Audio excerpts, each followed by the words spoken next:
Vriende, kom ons gaan net 'n gebed saam doen. Vir die van u wat wil staan, is baie welkom. Ons gaan net die Here vra om ook vir ons ryklik te seën by hierdie geleentheid. Ons wonderlike hemelse Vader, ons dank en eer u dat ons u vanmôre ons Vader mag noem, deur Jesus Christus, ons redder, ons verlosser, ons heiland en ons Heer.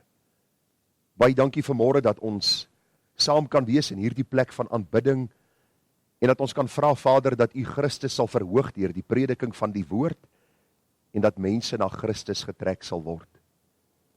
Here, ons beleef 'n tyd waar die waarheid van u woord skaars geraak het, en ons besef dat ons nodig het om die woord te ondersoek en te bly ondersoek, sodat ons by hierdie waarheid sal uitkom, by hierdie waarheid sal staan en standpunt sal inneem vir u, die koning van die konings, en vir die waarheid van u woord. Dis noodsaaklik, Here, dat ons studente van die woord sal wees, want die Bybel sê die opening van u woord gee wysheid. Dit maak die eenvoudiges verstandig, en dis waarvoor ons bid vanmôre, dat u spreker en hoorder verstandig sal maak deur die opening van u woord. Baie dankie vir elkeen wat vanmôre hier is, vir hulle wat vanmôre opgestaan het, Here, gereed gemaak het, klaar gemaak het, 'n ver pad gery het om hier by die gemeente te wees, en ons dank u dat ons nie vanmôre vanselfsprekend aanvaar dat hulle hier is nie, maar u kan eer as die een wat in hulle harte gewerk het, om te wil sowel as om te werk na u welbehae. Ons vra nou ook, Here, dat u deur u Gees sal beweeg van persoon na persoon, en dat u ons harte, Here, ontvanklik sal maak, en 'n gewilligheid in ons harte sal werk om dan te gaan doen wat u van ons vra.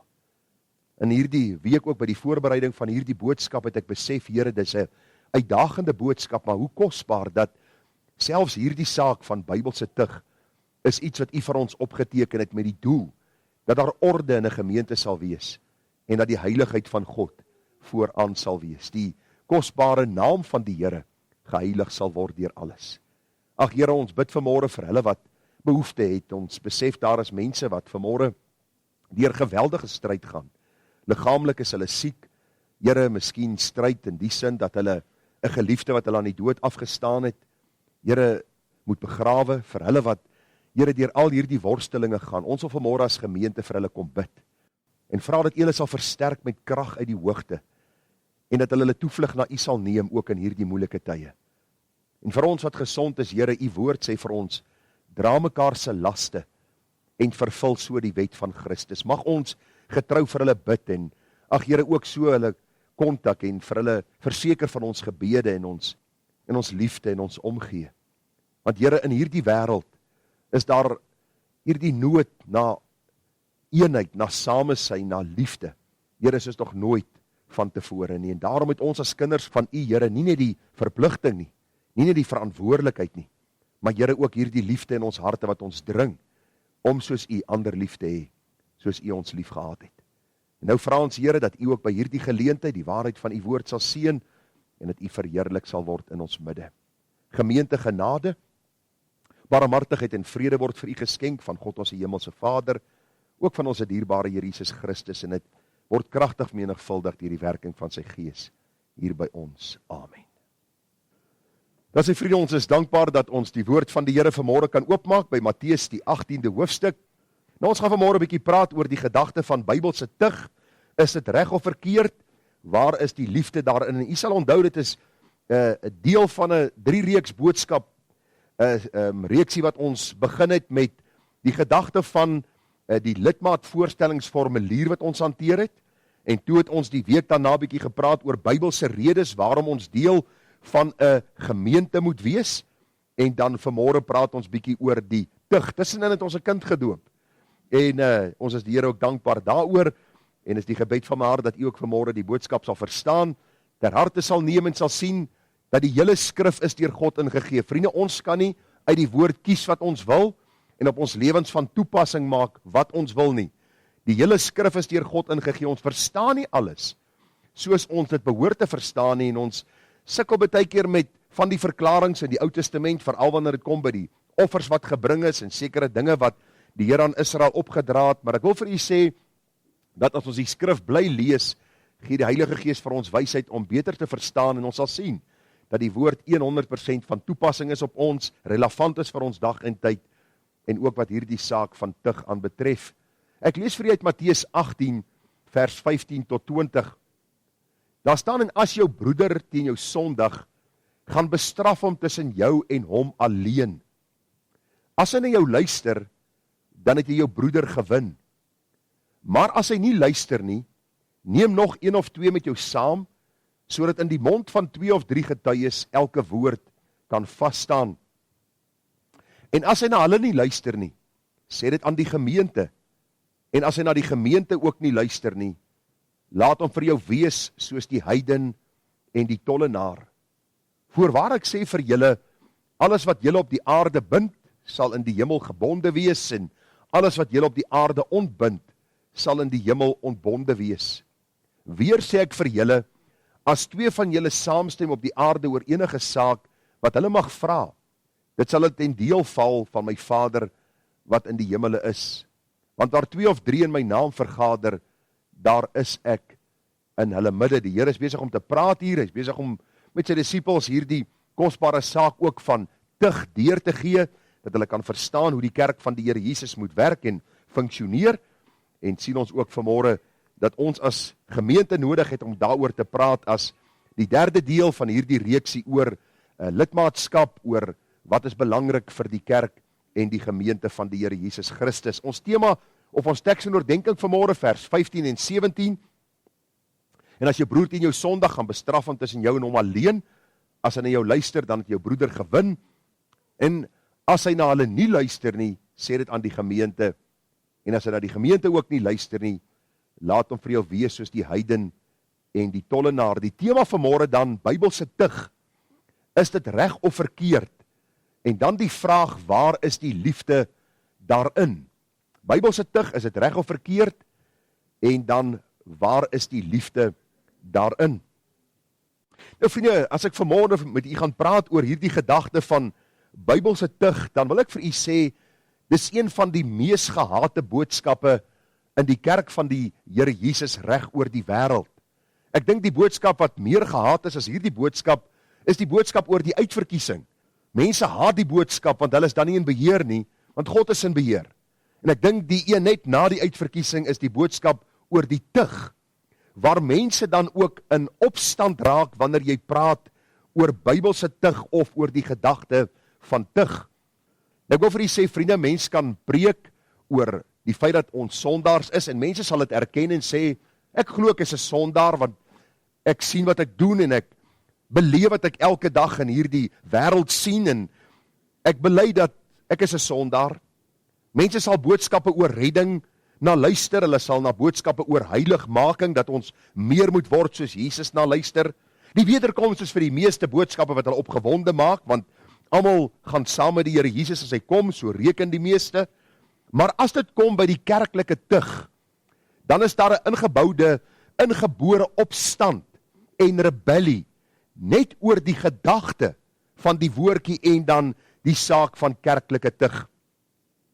Ek onthou in een van die gemeentes waarin ek was, het daar 'n saak op die tafel gekom waar 'n man sy vrou wou skei. En ons het na die oom gegaan, en glo my, dit was 'n oom en 'n tannie. En hulle wou skei, en ek het met die oom gaan praat en vir hom gesê, oom, nou wat is die gedagte, waarom wil jy en die tannie skei? En die tannie sê, ek wil nie skei nie. Die oom wil skei, ek vra hom, hoekom wil jy die tannie skei? Ek is moeg vir haar, was die antwoord. Hy het op 'n punt gekom waar hy handdoek wil ingooi. Ek sê vir hom, oom, die Bybel gee vir jou geen rede om van haar te skei nie. Julle is deel van die gemeente, julle bely julle behoort aan die Here, en jy kan haar nie skei nie. Hy het aan my gekom vir berading, en op 'n stadium, toe ek bietjie met vakansie gaan, is ek gekontak, en daar is gesê dat die tannie nou uit die huis getrek het, die oom wil niks verder van haar weet nie. Ek het hierdie man en vrou gaan sien, vir die oom baie duidelik gesê, oom, luister, as jy hierdie tannie skei, gaan daar gevolge wees. Later het ek mense saamgevat, of kom ek sê eerder, een van die kerkraadslede saamgevat, en die saak later voor die kerkraad gelê, in die bepaalde gemeente. En vriende, vir my, die skokkendste was gewees, dat die meeste van die kerkraad in opstand was teenoor my. En van die ouer manne se woorde aan my was gewees, so iets het nog nooit in hierdie gemeente gebeur nie. En ek het vir hierdie broeders gesê, dan is hierdie gemeente nie 'n Bybelse gemeente nie. Want tug is deel van die kerk van die Here Jesus. En ek wil vir u sê, ek is die Here dankbaar dat die meeste ingestem het, dat ons hierdie man onder tug sou plaas. Ek het met hom gaan praat, saam met 'n ouderling, en daardie oggend, ek sal nooit vergeet, sit hy in die kerk, en ek lees sy naam af, ek sê die sonde wat hy gedoen het, en ek roep die gemeente op om vir hom te bid. En ek wil vir u sê, hy definitief nie vir my 'n geskenk gegee die volgende dag nie. Ek onthou ek het daar in die badkamer gestaan en gesien sy kar stop daar voor die huis, vir die tuinjonge brief gegee waarin hy nou my presies vertel het wat hy van my dink en hy's daar weg. En het was nie lank daarna nie toe ek uit die gemeente uit is en die volgende leraar het ingekom na my en volgens wat aan my vertel is en die oproep wat ek gehad het van die leraar, het ek volgens hom die tug nie reg toegepas nie. Want het was nie volgens die kerkorde nie en ek moes dit volgens die kerkorde gedoen het. En ek vra die persoon nogal oor die telefoon, het ek Bybels reg opgetree, wil ek jou vra, antwoord my, dis wat die man gedoen het, dis wat ek gedoen het ek Bybels reg opgetree, en sy antwoord was, dit maak nie saak nie, dit was nie volgens die kerkorde nie. Hulle het hierdie man van die kansel om verskoning gevra, dat hy hierdie, ek wil amper sê, verleentheid moes deurgaan, en toe ek het hoor, toe sê ek vir my vrou, hierdie gemeente se kandelaar, sal God van hulle verwyder. Hy sal dit doen, want God laat hom nie bespot nie. Hierdie gemeente tot vandag toe, kan nie 'n leraar bekostig nie. Die gemeente kan skaars sy deure oophou. Waarom? Moenie God bespot nie. As 'n gemeente, ware gemeente van Christus is, dan is die gemeente wat Bybelse tug toepas, ongeag die persoon waarop tug toegepas moet word, en ongeag die ding wat gebeur het. Waarom? Want ons is meer gehoorsaam aan God, as wat ons aan mense is. In my voorbereiding het ek bietjie gaan kyk na wat artikel 29 van die Nederlandse geloofsbelijdenis sê. Die vraag word gevra, die kenmerke van die ware kerk en die valse kerk, en waar, ek wil amper sê, waardeur sal die ware kerk uitgeken word? En ek lees gou vir u wat sê hierdie Nederlandse geloofsbelijdenis.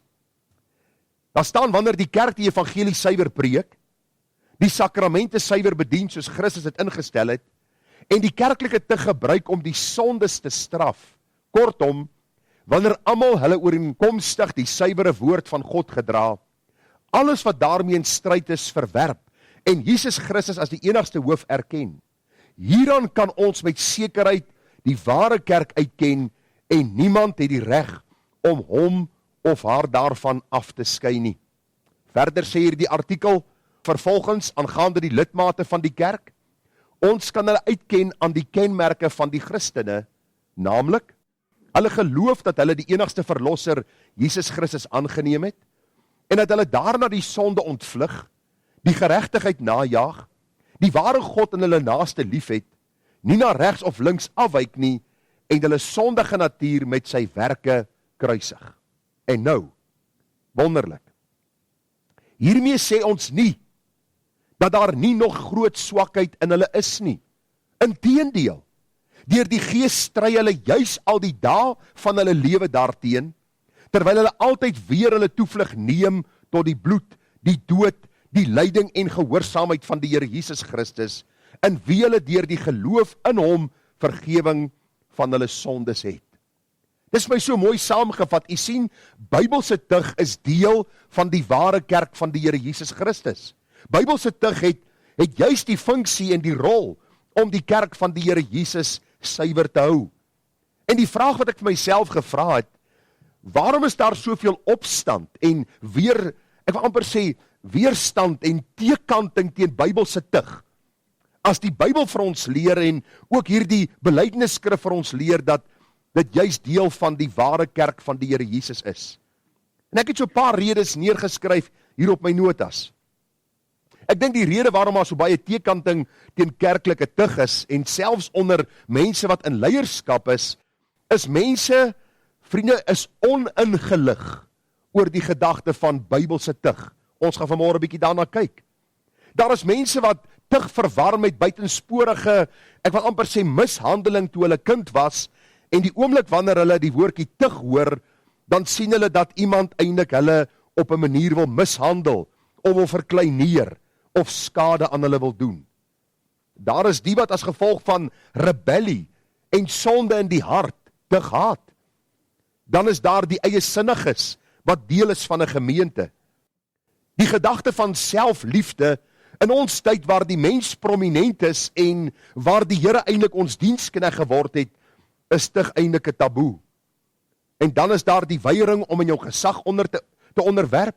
Mense sê vir jou reguit, luister, niemand gaan oor my baas speel nie, en tog is nie die gedagte van baas speel nie. Tog gaan juis oor, ek is deel van 'n groep mense wat aan die Here behoort, en daarom onderwerp ek my ook aan die gesag. Dan is daar ook die gees van die tyd wat sê, ons mag nie oordeel nie. 'n mooi een, hè? Gewoonlik gebruik ons dit wanneer ons skuldig is. Moenie oordeel nie. Die een wat sonder sonde is, gooi die eerste klip. Ek onthou jare terug, toe vra 'n begrafenisonderneming my om 'n persoon te begrawe, hulle kon niemand gekry het nie. En ek gebruik baie altyd daardie geleenthede, want by 'n begrafenis praat ek nie oor die oorledene nie, ek praat gewoonlik met die mense wat oorgebly het. Maar daardie begrafenisonderneming, die dame sê vir my daar, sy wil vir my 'n teks gee waaroor ek moet preek. En ek sê, nou wat is die teks? Sy sê vir my, die een wat sonder sonde is, moet die eerste klip gooi. En sy vertel my toe hierdie man was 'n pedofiel, wat selfmoord gepleeg het, as gevolg van sy sonde, hy's uitgevang, en sy sê, ek moet hierdie boodskap preek. Toe sê ek vir haar, luister dame, ek dink dan moet jy vir iemand anders te soek, om die begrafenis te hou. Waarom? Jy sien, die hele gedagte is, wanneer ons praat oor sonde, gooi ons nie klippe nie. As ons nie kan praat oor sonde nie, dan kan ons nie preek nie. Die Here Jesus het meer gepraat oor sonde, as oor enigiets anderste. Hy het aan die kruis gesterf, sodat sondaars gered kan word. En wanneer geredde mense deel van 'n gemeente is, moet ons praat oor die Bybelse tug, en kan ons nie die gesindheid handhaaf van, laat die een wat sonder sonde is die eerste klip gooi nie. Ons gaan sien, en ons het dit gesien in hierdie artikel ook, dat niemand van ons bely ons is sondeloos nie. Niemand van ons bely dat ons 6 duim bo die grond sweef nie. Niemand van ons bely dat ons beter is as die ander een nie. Maar die Here het leiers aangestel om dan ook Bybelse tug toe te pas in gevalle waar mense in sonde volhard. Nou ek het 4 gedagtes vanmôre wat ek met u gaan hanteer. Die 4 gedagtes waarna ons gaan kyk is, wat is die doel van tug? Ons gaan kyk, waar is die liefde as ons iemand tug? Ons gaan kyk, is daar voorbeelde in die Bybel van tug? En wat is die stappe wat gevolg moet word in die tugproses? Nou, ek wil nie so lang preek soos ek nou die dag gehoor het, hulle vertel van die predikant wat ook soos ek so af en toe 'n lekkertjie in die mond sit. En mense het my al gevra, wat doen jy? Nee, is net 'n lekkertjie. Maar die predikant het die oggend ook nou die ding in sy mond gesit, en hy begin preek, en 'n halfuur is verby, en 'n uur is verby, en 'n uur en 'n half verby is, na 'n uur en 'n half verby is, en hier by 2 ure toe begin almal ongemaklik raak. En hy besluit my, hy gaan amen sê, maar die lekkertjie is nog steeds hier in sy mond. En hy was gewoond as die lekkertjie in die mond is, en die lekkertjie is klaar, sê hy amen, en toe kom hy na die tyd agter dat sy knoop afgebreek het. En hy het in sy mond gesit, het so, ek hoop ek het nie my knoop in my mond vanmôre nie, dat dit maar net 'n lekkertjie is, en dat ek u sal kan vrylaat voor 11:30. Maar kom ons kyk, wat is die doel van tug? Die eerste ding, vriende, wat is die doel van Bybelse tug? Die doel van tug kom baie ooreen met die doel van tug in die ouer huis, en dit is om in liefde te korrigeer, reg te help en rigting te gee. Luister, as pa kan ons nie sadisties wees teenoor ons kinders nie. Ek hoor baie keer, vertel mense my by huisbesoek, my pa het my somme met 'n elektriese koord geslaan, en my met 'n vuis geslaan, as ek op die grond lê, skop hy my uitmekaar. Dis nie Bybelse tug, of enigsins tug wat ons in die Bybel van lees, wat 'n ouer teenoor sy kind moet openbaar nie. Tug het altyd die doel om te korrigeer.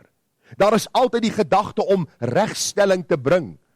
Ek onthou vir Gerard en Regard, ook hulle groot gemaak het, as dit kom by tug, het hulle begin onderhandel. Ek wil vir u sê, hulle was, ek wil amper sê, meesters daarin gewees. En dan wanneer ons uiteindelik by die hoeveelheid houe uitgekom het wat ons ooreengekom het, want as hulle vir my, as ek vir hulle sê 6, hulle sê vir my 4, dan sê ek 7. Dan sê hulle, nee, kom ons gaan terug 6 toe, dan sê ek, dit gaan 8 word. En dan leer hulle om op te hou onderhandel, maar na die tug, het hulle een op die linker en een op die regterbeen gesit, en dan het ek hulle verduidelik en gesê, luister, pa slaan julle nie omdat ek julle haat nie. Ek het julle gevoeter omdat die woord vir my sê, ek moet regstelling bring. Dis wat julle verkeerd gedoen het, erken julle dit? Ja, hier is die regstelling, en kom ons verheerlik die Here verder. En 9 uit die 10 keer het ons na die tyd saam gebid, en vir die Here gevra vir wysheid vir die pad vorentoe. Tug is iets waarvan mense nie hou nie, maar die doel is om in liefde te korrigeer, en daar moet ietsie seer wees aan tug. Het jy al gewonder waarom tug so bietjie pyn bring? Waarom 'n kind sê, dit brand, dis seer? Want hy moet sy ore oop kry. Hy moet besef, die verkeerde ding wat ek gedoen het 'n gevolg. As jy by die werk oortree, is daar sekere gevolge, en jy kan jou werk en jou salaris verloor, en regdeur die land gebeur dit met sommige mense. As hulle verkeerd doen, dan kry hulle straf daarvoor. Die Bybel is baie duidelik daaroor, dat Bybelse tug is iets wat ons dan moet kyk, en dit is iets wat ons vir ons geestelike lewe tot 'n voordeel sal strek. Die doel met tug, vriende, is nooit om weg te stoot en te verdoem nie, maar om te korrigeer, regstellings te maak en nader te trek. Hebreërs 12 vers 11 sê, nou lyk elke tugtiging of dit op die oomblik nie 'n saak van blydskap is nie, maar van droefheid. Later lewer dit egter 'n vredevolle vrug van geregtigheid vir die wat daardeur geoefen is. U sien, wanneer ons tugtiging sien in die regter lig, in die lig van God se heiligheid, dan besef ons dat tug deel moet wees van die gemeente van die Here Jesus. U sien, in die gemeente van God is sy heiligheid sentraal. Dit is baie belangrik om te sien dat die heiligheid van God is sentraal in die gemeente, en daarom is Bybelse tug belangrik. Die Here sê vir ons baie duidelik dat hy 'n heilige God is. Het jy al daaraan gedink, daar is net een attribuut van God, met ander woorde een karaktertrek van God, wat 3 maal na mekaar herhaal word, en dit is heilig, heilig, heilig is die Here, die God van die leerskare, Jesaja, die 6de hoofstuk. Nou lees ons in 1 Petrus 1 vers 15, die Nuwe Testament nou, maar soos hy, hier die heilige God van die Ou Testament, die skepper van hemel en aarde, soos hy, wat julle geroep het, heilig is, moet julle, dis ononderhandelbaar, moet julle ook in julle hele lewenswandel heilig word, omdat daar geskrywe is, wees heilig, want ek is heilig. 'n Gemeente wat nie heilig wil lewe nie, is nie die naam werd nie. 'n Gemeente wat met sonde en met ongeregtighede besig is nie die naam gemeente werd nie, want 'n gemeente is 'n klomp mense versamel uit verskillende oorde wat gered is, wat nuut geword het in die Here Jesus Christus, en wat die Heilige Gees van God het, wat hulle dan ook leer en lei in hierdie gedagte van heiligheid.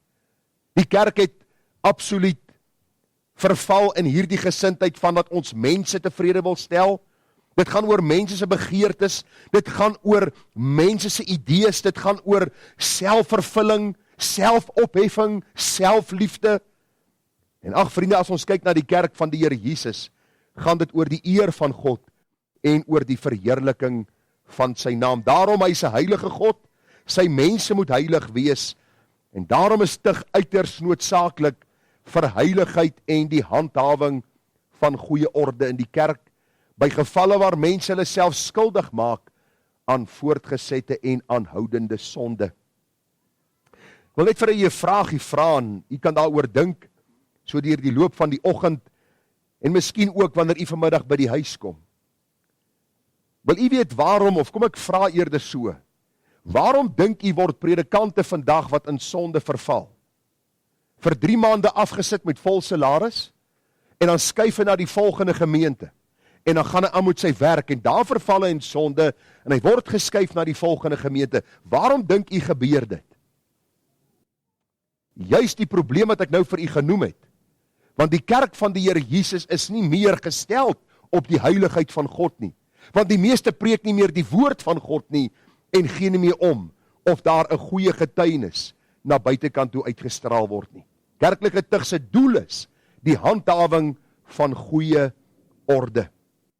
Kom ek lees vir u wat skryf Dr. John MacArthur, en ek gaan vir u in Engels lees. Ek het hom begin vertaal hierdie gedeelte, maar ek gedink dis beter om vir u in Engels deur te gee, want die meeste van ons, wanneer ons bel, waar ook al ons heen bel, is daar altyd iemand Engels aan die ander kant. So ek leer u bietjie om in Engels te kommunikeer. I say the church cannot preach and teach a message it does not live and have any integrity before God or even before the world. Yet, in many churches, where there is no tolerance for sin in principle, there is much tolerance for it in practice. Wat bedoel hy? Baie predikante sal van die kansel afslaan en hy sê, jy moenie dit doen nie, jy moenie dat doen nie, maar wanneer dit kom by die toepassing van tug, om die mense te gaan sien, om te sê, luister, dit wat jy gedoen het is verkeerd. Vriende, is daar 'n geweldige probleem. Hy sê ons kan dit nie toelaat nie. Hy sê, when preaching becomes separated from living, it becomes separated both from integrity and from spiritual and moral effectiveness. It promotes hypocrisy instead of holiness. Divorcing biblical teaching from daily living is compromise of the worst sort.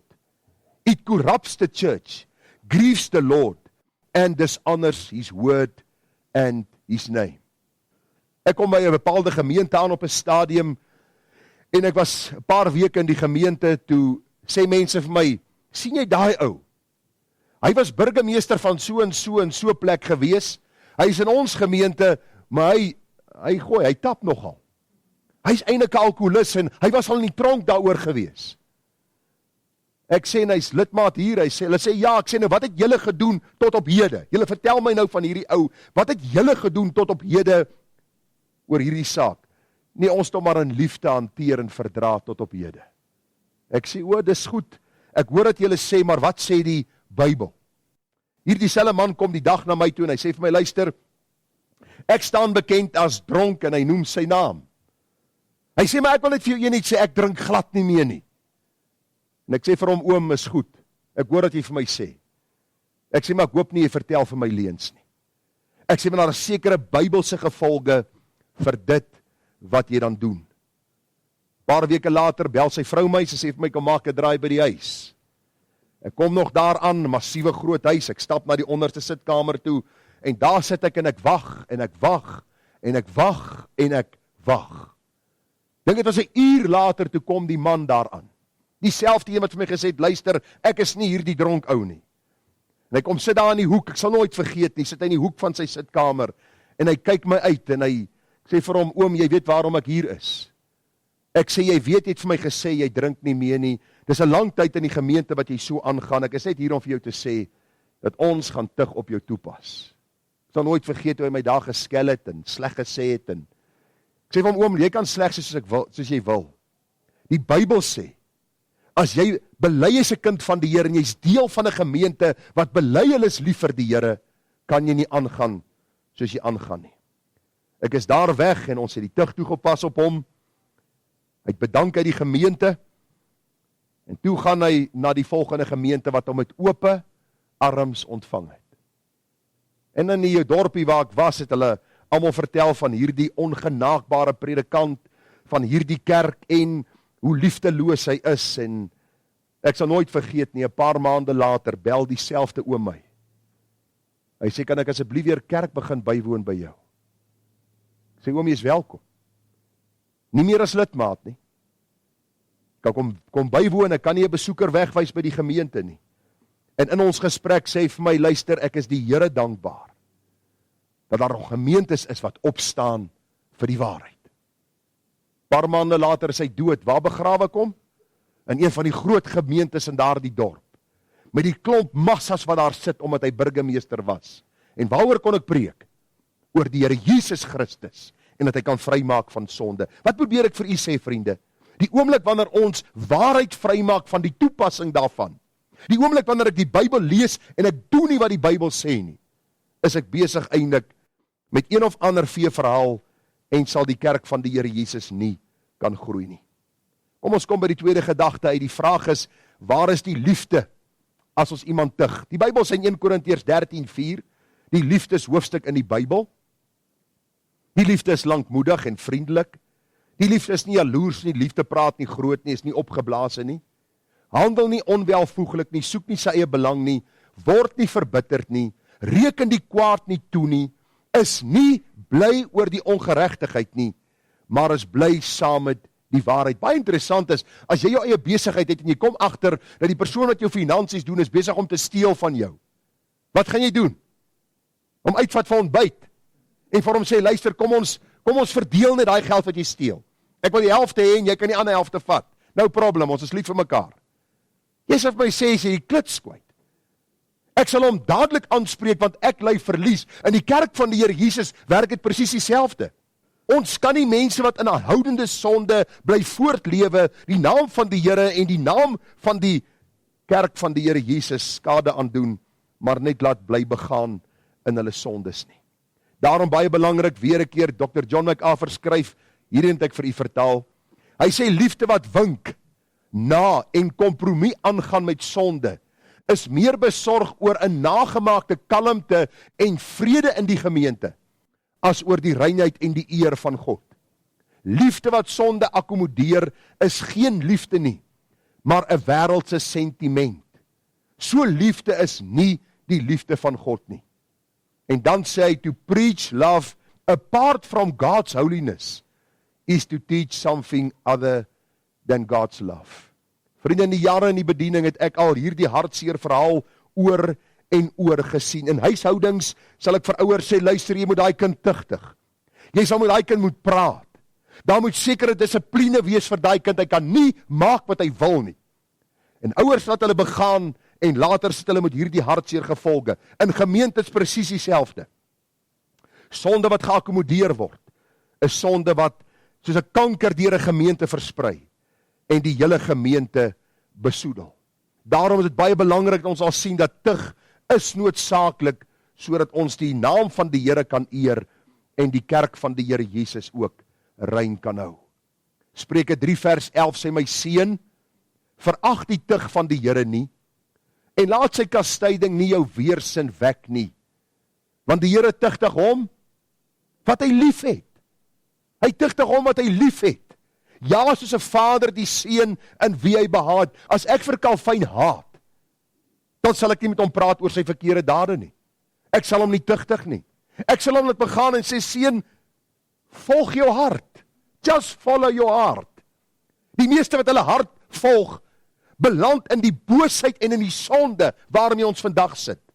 Hulle het onlangs van 'n herlewing in Amerika by 'n universiteit gepraat en daar verwys, en van die walglikste goed het onder daai jong mense plaasgevind, onder die vaandel van herlewing. Waarom? Want niemand wil iets sê oor sonde nie. Niemand wil iets sê oor tug as iemand in sonde verval het nie. Ek het hierdie week 'n lang gesprek gehad met 'n pastoor van een van die invloedryke gemeentes hier in ons omgewing. Hy is eintlik, ek dink, een van 8 pastore. Ek begin met hom naderhand praat oor sekere aspekte, en ek begin hom konfronteer oor sekere goed in hulle kerk, en hy sê op 'n stadium vir my, ek ken nie die Bybel soos jy die Bybel ken nie. Maar hy bied programme aan in doktorale en meesters vlakke. Maar hy ken nie die Bybel nie, en dis die probleem.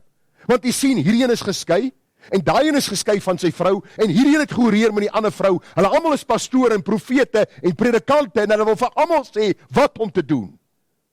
Maar hulle is self nie gekwalifiseerd nie. Waarom nie? Want God het 'n standaard. Daar is 'n standaard. Daarom is het belangrik dat ons sal sien dat tug 'n Bybelse saak is, juis omdat ons lief is vir mense. As ek sien jy's besig om iets te doen, of jy sien ek is besig om iets te doen, en dit kan my lewe kos, gaan ek jou waarsku. As ek sien, vriende, dat daar 'n probleem is en ek tree nie op nie, sal ek liefdeloos wees. Hebreërs 12 vers 5 sê, en julle die vermaning heeltemal vergeet wat tot julle as seun spreek, my seun, ag die tugtiging van die Here nie gering nie, en beswyk nie as jy deur hom bestraf word nie, want die Here tugtig hom wat hy lief het, en hy kastei elke seun wat hy aangeneem het. Ek wil hê vanmôre u moet iets verstaan. God is liefde. Glo jy dit? God is liefde. Verseker.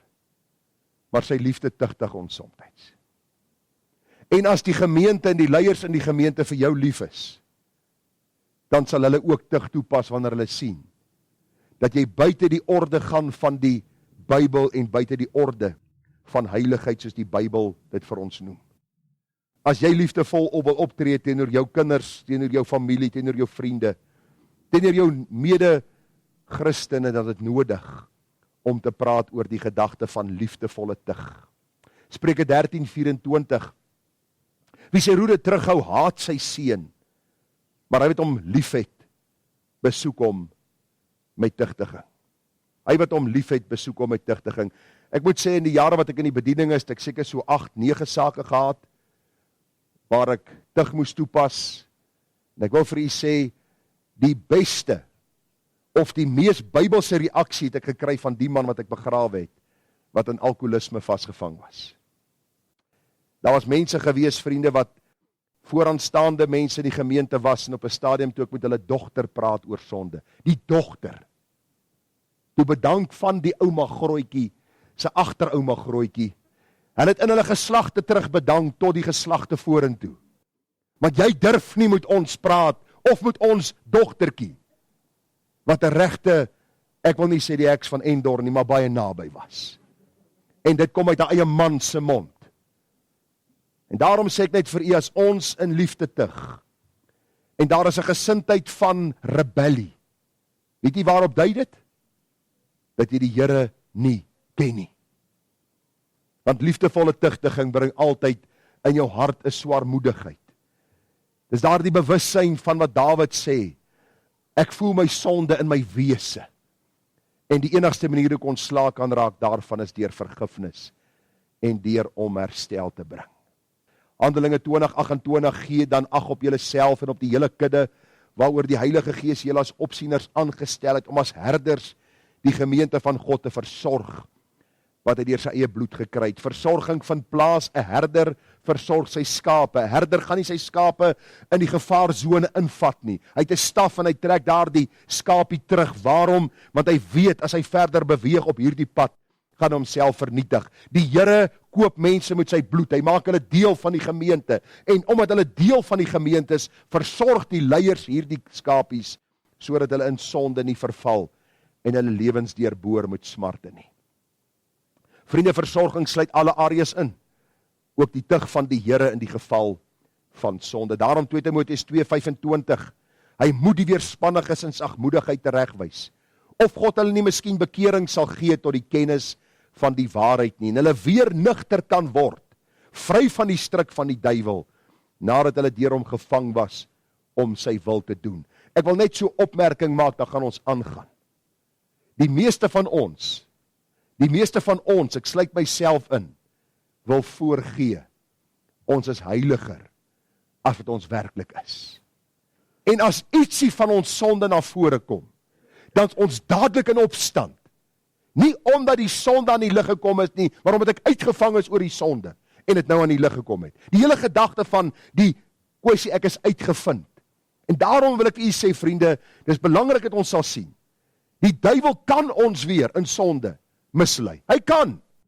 Daarom is ons hier vir mekaar, om vir mekaar te sê, as jy in daardie sonde gaan bly volhard, is daar gevolge. Met die doel om korreksie te bring, om herstel te bring. Die derde gedagte vanmôre, ek moet bietjie vinniger aangaan, die tyd haal ons in, is daar voorbeelde in die Bybel van tug. Mense vra my dikwels nou, sê vir my, as tug dan liefdevol moet geskied, is daar Bybelse voorbeelde van tug. En kom ek gee vir u 'n paar voorbeelde in die Bybel, en ek gaan vir u 'n paar van baie gee. 1 Korintiërs 5:1. Nou ons by ons huisgodsdienst is nou besig met 1 Korintiërs, ons is nou by hoofstuk 4, ons volgende hoofstuk sal hoofstuk 5 wees. Paulus skryf, hy sê, 'n mens hoor waarlik van hoerery onder julle, en hoerery van so aard, as wat selfs onder die heidene nie bekend is nie, dat iemand die vrou van sy vader het. En tog is julle opgeblaas in plaas dat julle liewer getreur het, sodat hy wat hierdie daad gedoen het, kan verwyder word onder julle uit. Ok, so met ander woorde, Paulus praat nou met hierdie gemeente. Hy sê, ek hoor van hierdie sonde, en ek sê vir julle, in plaas van om te treur hieroor, te huil oor sonde. Is julle trots, is julle opgeblaase, probeer julle dit onder die mat invee. Vers 3, want wat my betref het ek liggaamlik afwesig, maar in die gees teenwoordig, alreeds besluit, asof ek teenwoordig was, om hom wat so iets gedoen het, in die naam van ons Here Jesus Christus, as julle vergader het, en my gees saam met die krag van ons Here Jesus Christus, om so iemand aan die Satan oor te lewer, tot verderf van die vlees, sodat die gees gered kan word in die dag van die Here Jesus. Die gedagte net hier wat Paulus sê is, beter dat iemand liggaamlik sterf, as wat sy siel eendag verlore sal gaan. Daar is stig, daar is gevolge vir sonde. Nou gaan hy aan, vers 6, julle roem is nie mooi nie. Weet julle nie, dat 'n bietjie suurdeeg, die hele deeg suur maak nie? Nou hoeveel van ons dames knie nog? Ek het al gesien, as hulle so knie, my maat hom so gevat, dan vat sy hom so om. Klein blokkie suurdeeg in daardie groot bak deeg, en ek wil vir u sê, die Bybel sê sonde is presies dieselfde. As jy sonde by 1 of 2 lidmate, maar net laat oorsien en dat het verbygaan, niemand spreek hulle aan nie, sal het so suurdeeg wees, wat die hele gemeente dan ook suur maak. Vers 9, ek het julle my brief geskrywe om nie met hoereerders om te gaan nie. Dit wil sê, nie die hoereerders van hierdie wêreld, of die gierigaards, of rowers, of afgodedienaars, in die algemeen nie, want dan sou julle uit die wêreld moet uitgaan. Maar nou skryf ek aan julle, om nie om te gaan met iemand wat, al staan hy as 'n broeder bekend, 'n hoereerder is, of 'n gierigaard, of 'n afgodedienaar, of 'n kwaadspreker, of 'n dronkaard, of 'n rower nie. Met so iemand moet julle selfs nie eens saam eet nie. Wat sê ons? Yes. Hierdie deel moet ons uit Tipex. Nee, ek wil nou amper gesê, jy moet nou nie soos 'n blond Tipex nie, maar jy is seker blondes in die gemeente so, ek sal dit los. So moet nie die Tipex wat in jou rekenaar vat en die Bybel op hom uit Tipex nie, hoor.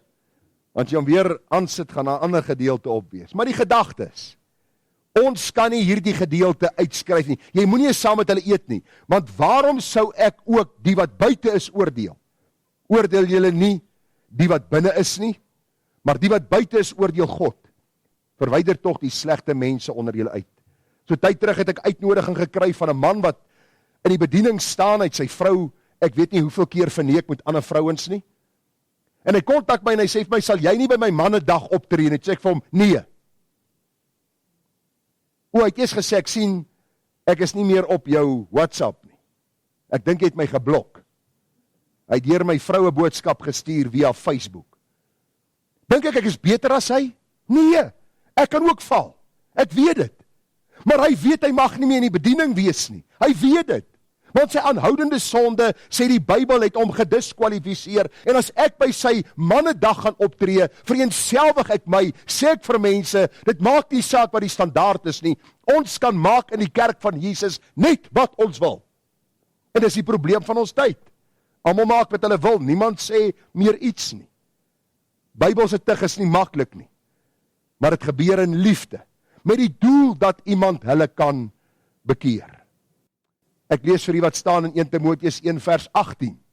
Hierdie boodskap vertrou ek aan jou toe, my kind Timoteus, ooreenkomstig die profeseë wat vroeër aangaande jou uitgespreek is, sodat jy daardeur die goeie stryd kan stry, en aan die geloof en 'n goeie gewete vashou. Sommige het dit van hulle weggestoot en aan die geloofsgebreek gelei, onder wie daar is Hymenaeus en Alexander, wat ek aan die Satan oorgegee het, sodat hulle kan leer om nie te laster nie. Dink jy dis reg om 'n naam van die kansel te noem?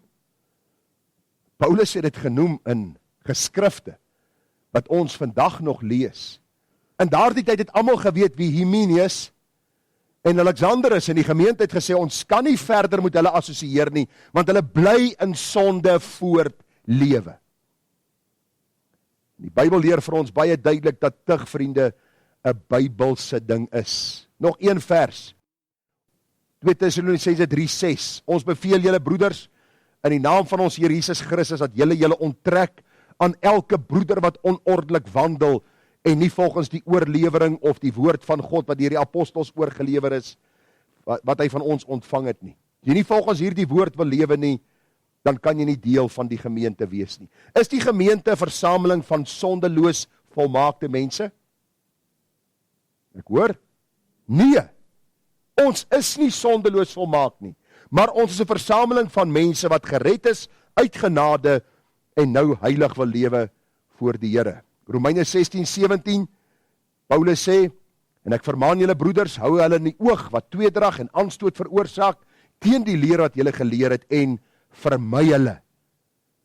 2 Korintiërs 11:2, om julle as 'n reine maagd aan Christus voor te stel. Die doel van tug is dat die gemeente rein en heilig voor God kan wees.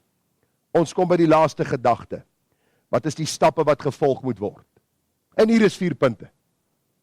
So, eintlik is dit 8 punte gewees. Paulus sê, julle moet lus gevang, nee? Ons gaan dit baie vinnig hanteer. Wat is die 4 stappe van tug? 1. Gaan bestraf hom tussen jou en hom alleen. 2. Neem nog een saam. 3. Sê dit aan die gemeente. 4. Laat hom vir jou wees soos 'n heiden en 'n tollenaar. 1. En as jou broeder teen jou sondag gaan bestraf hom tussen jou en hom alleen. Die sondag is die woordjie hamartia, missende maak. Dis iemand wat aanhoudend in sonde bly voortlewe. Hy bly in sy sonde volhard. Jy praat met hom omdat jy besorg is oor hom. Daarom sê die Bybel dat ons nodig het om te kyk en dan op te tree. Net weer oom ek Afer wat sê, any sin by any believer requires discipline from the church. All sin is an offense against God's holiness and corrupts the holiness of his people. So met ander woorde, beteken dit as jy vandag miskien van iemand kwaad praat, gaan ons jou tug. Dis glad nie wat hier staan nie, dis glad nie wat hier sê nie, maar as jy in hierdie sonde bly volhard, is dit nodig dat jy aangespreek sal word daaroor. En ek het hier op my lys geskryf, die probleem van ons tyd is, ons wil sonde in kategorieë plaas. As daardie persoon hoereer, of hy's in dronkenskap, of hy steel, of hy doen iets dergeliks, dan wil ons tug toepas, maar ons laat die mense wat skinder, en tweedrag saai, en kwaad spreek, laat ons maar vry in die gemeente beweeg. 'n Gemeente is 'n plek waar die heiligheid van God eerste prioriteit geniet. Daarom is dit nodig om, wanneer iemand in sonde bly volhard, met daardie persoon te praat. Hierdie woordjie bestraf, is die Engelse woordjie reproof. Teken om na die lig te bring. Die sonde moet duidelik uitgewys word, sodat die skuldige in geen onduidelike taal kan verstaan wat die oortreding was nie. En nou, baie belangrik, jy moet nou saamvolg. As jy nou moeg is, dan moet die wekker nou afgaan. Dan moet jy nou wakker word om te hoor. Ok, belangrik is, jy word bewus van die sonde, en jy vertel vir my, dat ek moet hom gaan praat. Ok, kom ons probeer weer. Wat staan hier? Jy word bewus daarvan, jy gaan praat daaroor. Al maak jou maag Kaapse draaie. Luister, dis nie maklik om iemand aan te spreek oor sonde nie. Net so min soos wat het is om 'n kind te tugtig, is nie lekker nie, jy hou nie daarvan nie, maar is deel van 'n Bybelse opdrag wat jy uitvoer om orde in die gesin te handhaaf. So ook in 'n gemeente. Jy word bewus daarvan, jy gaan praat met die persoon. As jy nie praat nie, is jy liefdeloos. As jy met ander praat, skinder jy. So elkeen het hierdie verantwoordelikheid teenoor die Here. Galasiërs 6 vers 1, broeders, as iemand ewenwel deur een of ander misdaad oorval word, moet julle wat geestelik is so een reg help met die gees van sagmoedigheid, terwyl jy op jouself let, dat jy nie ook versoek word. En jy praat nie met iemand so en sê, luister jy, ek hoor jy sondig. Ek hoor jy het alweer hierdie ding gedoen nie. Jy let op jou eie hart dat jy self nie val en versoek word en in die sonde dan jouself begewe nie. Reghel beteken to restore, to set a broken bone. Hierdie tug is soos wanneer iemand 'n been gebreek het of 'n arm gebreek het. Wat gebeur? Jy sit hom in gips en na 'n tyd is hy gesond. Die tug is presies dieselfde. Jy help iemand om daardie sondige gewoonte af te lê, sodat jy dan ook saam met hom die pad en saam met hom die Here kan dien. Die tweede stap, as hy nie luister nie, neem iemand saam. Dan mag jy met my kom praat. Dan kan jy vir my kom sê, Gerard, hierdie man of hierdie vrou of hierdie seun of dogter is in hierdie sonde besig, hulle is lidmaat by hierdie gemeente, en dan moet jy optree. Dan moet jy doen wat die Bybel sê, jy moet doen. Ek wil net vir jou vra en ek wil by jou pleit, moenie agter die deur staan, en 'n ander een se sonde aan die groot klok hang nie. Baie belangrik. Hierdie Ou Testamentiese beginsel, vriende, is baie duidelik. Waar twee van julle saamstem op die aarde oor enige saak, dit sal hulle ten deel val. Dit was 'n Ou Testamentiese beginsel, Deuteronomium 19 vers 15. Daar staan, enige tye mag nie teen iemand optree in sake enige misdaad of enige sonde, by enige misstap wat hy begaan het nie. Op die verklaring van 2 getuies of op die verklaring van 3 getuies sal 'n saak van krag wees. Mense hoor van dergelike dinge wat gebeur in die kerk van die Here Jesus. En niemand sê iets daaroor nie. Daarom is het belangrik, as jy met iemand gaan praat en hulle wil nie luister nie, vat nog iemand saam. 1 Timoteus 5:19, moenie 'n beskuldiging teen 'n ouderling aanneem nie, behalwe op die getuienis van 2 of 3. Bestraf die wat sondig in die teenwoordigheid van almal, sodat ook die ander kan vrees. Nou, ek moet vir u sê, dit was vir my 'n baie interessante jaar, wat verby is, soos u almal seker weet, en ek wil vir u sê, as baie mense wat dinge gehoor het van my, wat het dadelik gevat het, en gesê het, ons wil nie verder met hierdie ou assosieer nie. En dan was 'n ander gewees wat die moed van hulle oortuiging gehad het om my te kontak en te sê, is dit wat hulle sê waar? En dan kon ons daaroor praat. Wat is die probleem van ons tyd? Ons wil so gou as moontlik 'n beskuldiging of 'n aantuiging teenoor iemand aanvaar, sodat ons beter lyk, ons beter voel en onsself kan verontskuldig. Daarom sê ek vir u, is belangrik. As iemand nie wil luister nie, maak seker die sonde waarvan hy beskuldig word, 'n sonde wat jy gesien het, wat hy gedoen het, of baie duidelik gehoor het dat hy doen, iemand jou miskien gekontak het, miskien 'n familielid, of vriende, of miskien 'n vrou of 'n man, vir jou gesê het, luister, my man is in hierdie sonde, jy gaan praat, en op die einde van die dag luister hy nie, en jy gaan doen die tweede stap.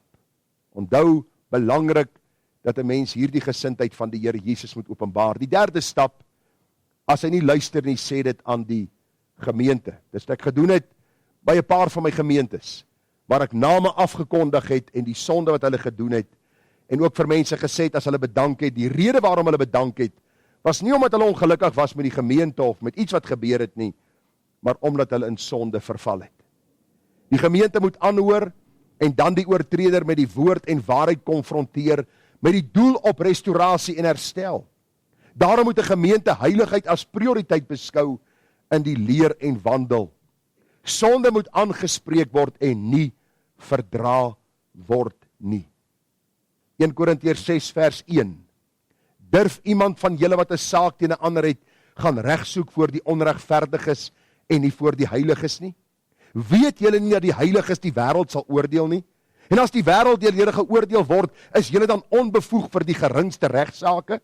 Weet julle nie dat ons engele sal oordeel nie, hoeveel te meer die alledaagse dinge? Kom ons skep 'n scenario. Sari is in 'n buiteegtelike verhouding. Iemand in die gemeente kom te hore daarvan, 'n suster in die gemeente, en sy gaan praat met Sari en sê, Sari, ons hoor jy's in hierdie buiteegtelike verhouding, ons pleit en vra dat jy sal bekeer tot die Here en dat jy hierdie sonde sal bely. Sari weier om dit te doen. Daar word nog een saamgevat, miskien die predikant of miskien een van die kerkraadslede. Daar word weer met Sari gepraat. Sy weier om te luister en dan sê ons dit aan die gemeente. Sari wil haar nie bekeer nie, sy is in 'n buiteegtelike verhouding, sy wil haar saak met God nie skik nie, sy het haar onderwerp aan die kerklike tug, soos sy deel geword het van die gemeente, bid asseblief vir haar, en dan, as jy Sari raakloop in Checkers, dan sê jy van Sari, hoe gaan dit met jou? Goed, luister Sari, jy moet jou bekeer van jou sonde. God gaan jou oordeel, jy ken die waarheid van die woord, jy het gehoor hoe die waarheid gepreek was in die gemeente, jy moet jou bekeer. Wie van ons sien kans daarvoor? Dis die probleem van die kerk van die Here Jesus. Ons dink dat ons eintlik maar saamkom om mekaar se teenwoordigheid te geniet. Luister, ons is hier om mekaar voor God eendag te kry. as 'n reine maagd. Ons het nodig om mekaar te waarsku, te vermaan. Dis kerklike tug. En ek sê dit nie vir Sari omdat ek dink ek is beter as sy nie, maar omdat ek besorg is oor haar siel. Ek is besorg oor haar ewige eindbestemming, want deur haar lewe wys sy dat sy heel moontlik nie 'n kind van die Here is nie. So ek vir u aan die begin gesê, die oom wie se naam ons afgekondig het by die gemeente was vir my boos. Is hy nog steeds boos vir my?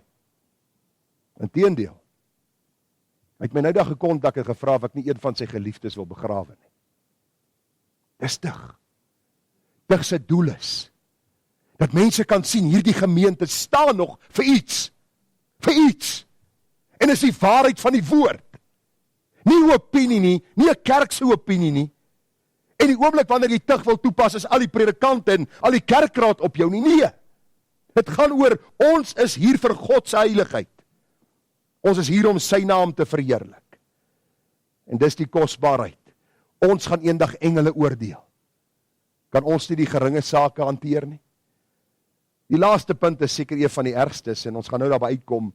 Maar een van die predikers sê, it is an illusion to think that the church can take a strong verbal stand against sin without enforcing that stand among its own members and at the same time expect them to conform to God's standards of holiness. Luister, in die parlement stel hulle elke week nuwe wetgewing in. En dan pleeg hulle self oortredings teen hulle wette wat hulle ingestel het. Dis hoekom die regering korrup is. Dis hoekom jou polisie en jou justisie korrup is. Waarom? Hulle maak al hierdie wette en hulle pas dit self nie toe nie. Die kerk van Jesus kan nie so wees nie. As God sy wet gegee het, moet iemand dit implementeer. En wie is dit? Jy, as lidmaat. Ek as predikant saam met jou. Belangrik dat ons sal sien. Dan skryf hierdie persoon, because of the remaining sinfulness of the flesh, the Christians still have a strong bent toward disobedience. Wie van u was hierdie week absoluut gehoorsaam aan die Here in alles wat u gedoen het? Elke keer u vrou vriendelik aangespreek. As hy vir u sê, het jy nou al dit gedoen? My skattebol, my tyd, my liefie, kom ons verdra mekaar. En toe die taxi voor jou inry, is lief vir jou, dankbaar jy het voor my ingery. Of toe daar iets gebeur het in jou huis, nee. Daar is altyd hierdie, en baie keer as ons hierdie ongehoorsaamheid nie bely nie, kan dit in groter sondes oorsit. Hy sê, without the enforcement of its standards, holiness will never flourish. That is why discipline is so essential to the spiritual well-being of a church. Vriende, as jy 'n dam het wat se wal lek, hy het 'n gat hier, en later 'n gat daar, en later 'n gat daar, en later een daar. Wat dink jy wat gaan die gevolg wees? Die damwal kan bars, daar oorstromings kan plaasvind, mense kan met hulle lewens boet of betaal. Die hele gedagte is dieselfde as ons sien daar is 'n gat in die damwal. Moet ons so vinnig as moontlik optree ten einde die naam van die Here en die saak van die Here te beskerm. As hulle nie luister nie, laat hulle vir jou wees soos 'n heiden en 'n tollenaar. Beteken dit ons mag nou niks met hulle te doen hê nie. Ek dink eerder ons moet hulle nou begin evangeliseer. Behandel soos 'n heiden en 'n tollenaar beteken, deur hulle gedrag wys hulle ken nie die Here nie. Hulle het belydenis afgelê van hulle geloof, maar hulle het 'n leuen vertel, want ons geen begeerte na heiligheid nie. Skou hulle as 'n heiden en 'n tollenaar, en in sekere gevalle skei jou af van hulle af. Kom ek lees vir u wat sê die Bybel. As hy of sy wat as 'n broeder of suster bekend staan, deel van die gemeente is wat in sonde verval het en hulle wil nie luister nie, dan vind 'n afsnyding plaas. Daar mag geen verhouding meer wees nie. Nie bel nie, gesels, kuier of praatjies maak nie.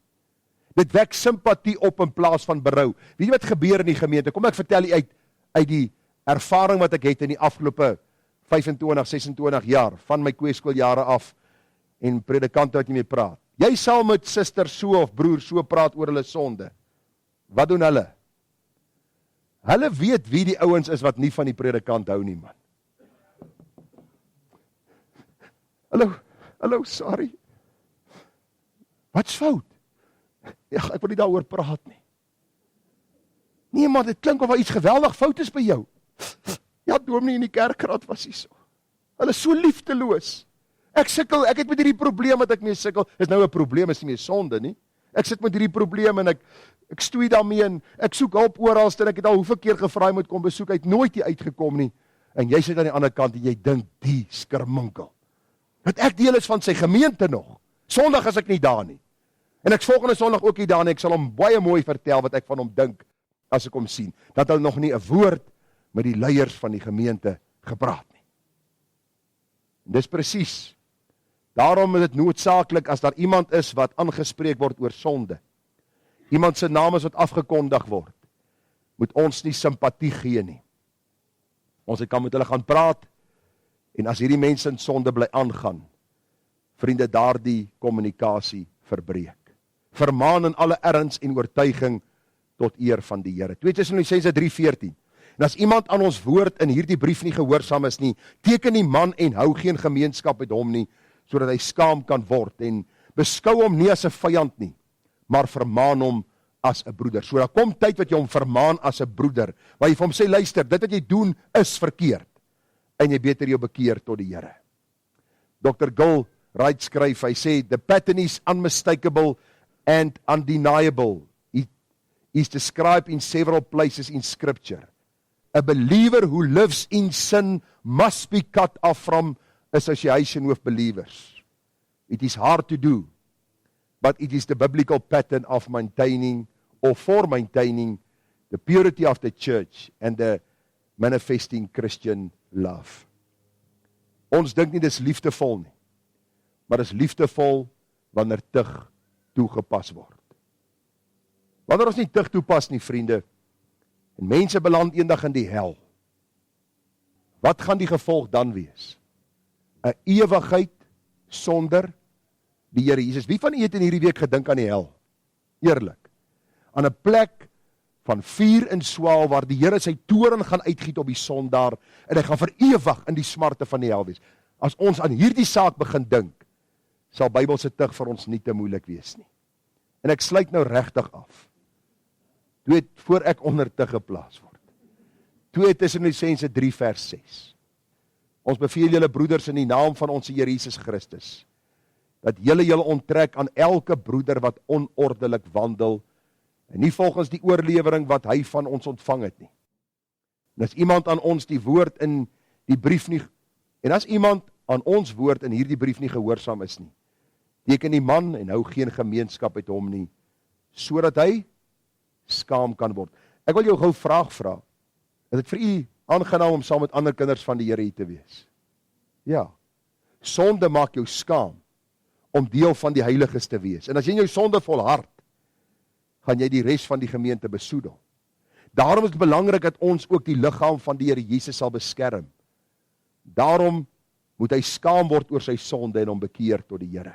Titus 3:10. Aan 'n man wat partyskap verwek, moet jy jou onttrek na die eerste en die tweede vermaning, wetende dat so iemand op 'n verkeerde pad is en sonde doen en self veroordeeld staan. Wanneer jy met 'n leraar gaan praat oor verkeerde leringe en hy werk jou uit 'n gemeente uit, is dit 'n baie duidelike bewys dat hy die Here nie ken nie. Want wanneer dit kom by leerstellings, moet ons kan verwoord uit die Bybel.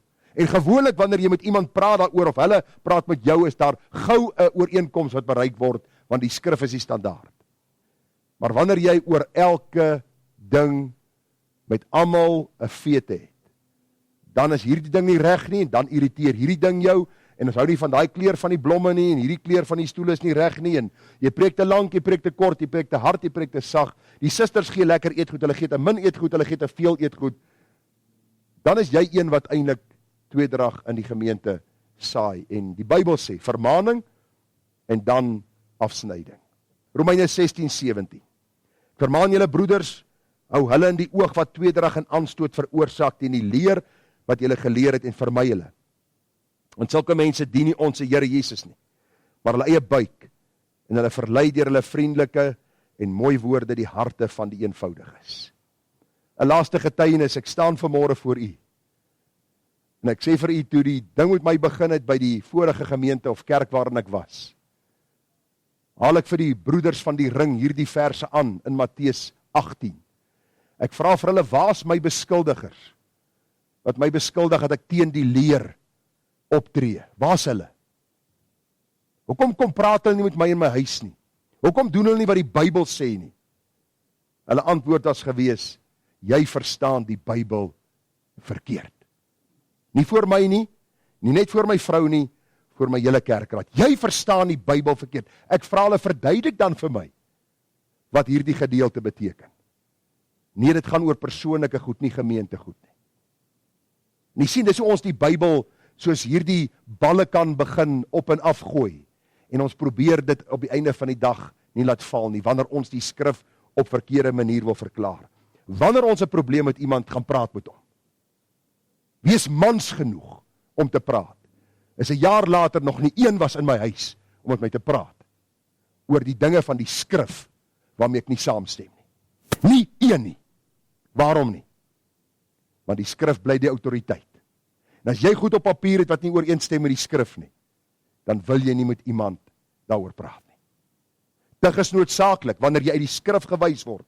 Dit wat jy gedoen het is verkeerd.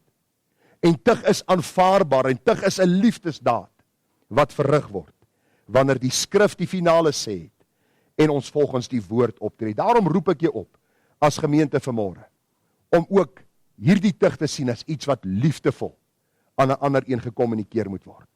Dis nie om onmin te saai nie.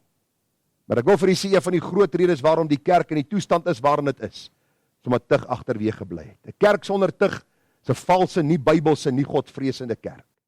Tug moet te alle tye in liefde, maar ook in die vrees van die Here geskied, anders sal die kerk verval en gelykvormig word aan die wêreld. Kom ons wees hierdie gemeente wat nog die Here se naam hoog hou, deur self heilig te leef en ander op te roep tot 'n lewe van heiligheid, al kos dit dat tug toegepas moet word. Kom ons bid saam. Vader, ons besef dat hierdie 'n geweldige uitdagende en 'n eintlike boodskap is wat teen die kultuur en teen die stroom van ons tyd gaan. Dis 'n boodskap waar ons moet opstaan vir waarheid. Dis waar elkeen persoonlik verantwoordelikheid moet vat vir die volgende ene. En ons wil dit nie doen vandag nie, want ons is bang vir mense. Ons vrees mense eerder as God. En daarom is die gebed van my hart dat ek saam met hierdie gemeente, saam met die leiers, dat ons mense sal wees wat nie heeltyd sal loop en kyk waar sondige ander een en hoe kan ek hom aanspreek nie. Maar Here, liefdevol genoeg sal wees wanneer ons sien mense verval in sonde.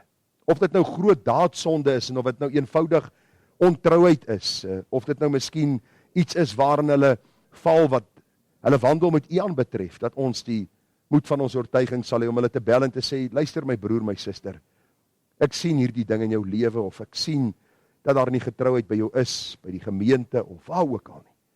En ek roep jou op om saam met my die pad te stap, sodat ons die Here in alles kan verheerlik.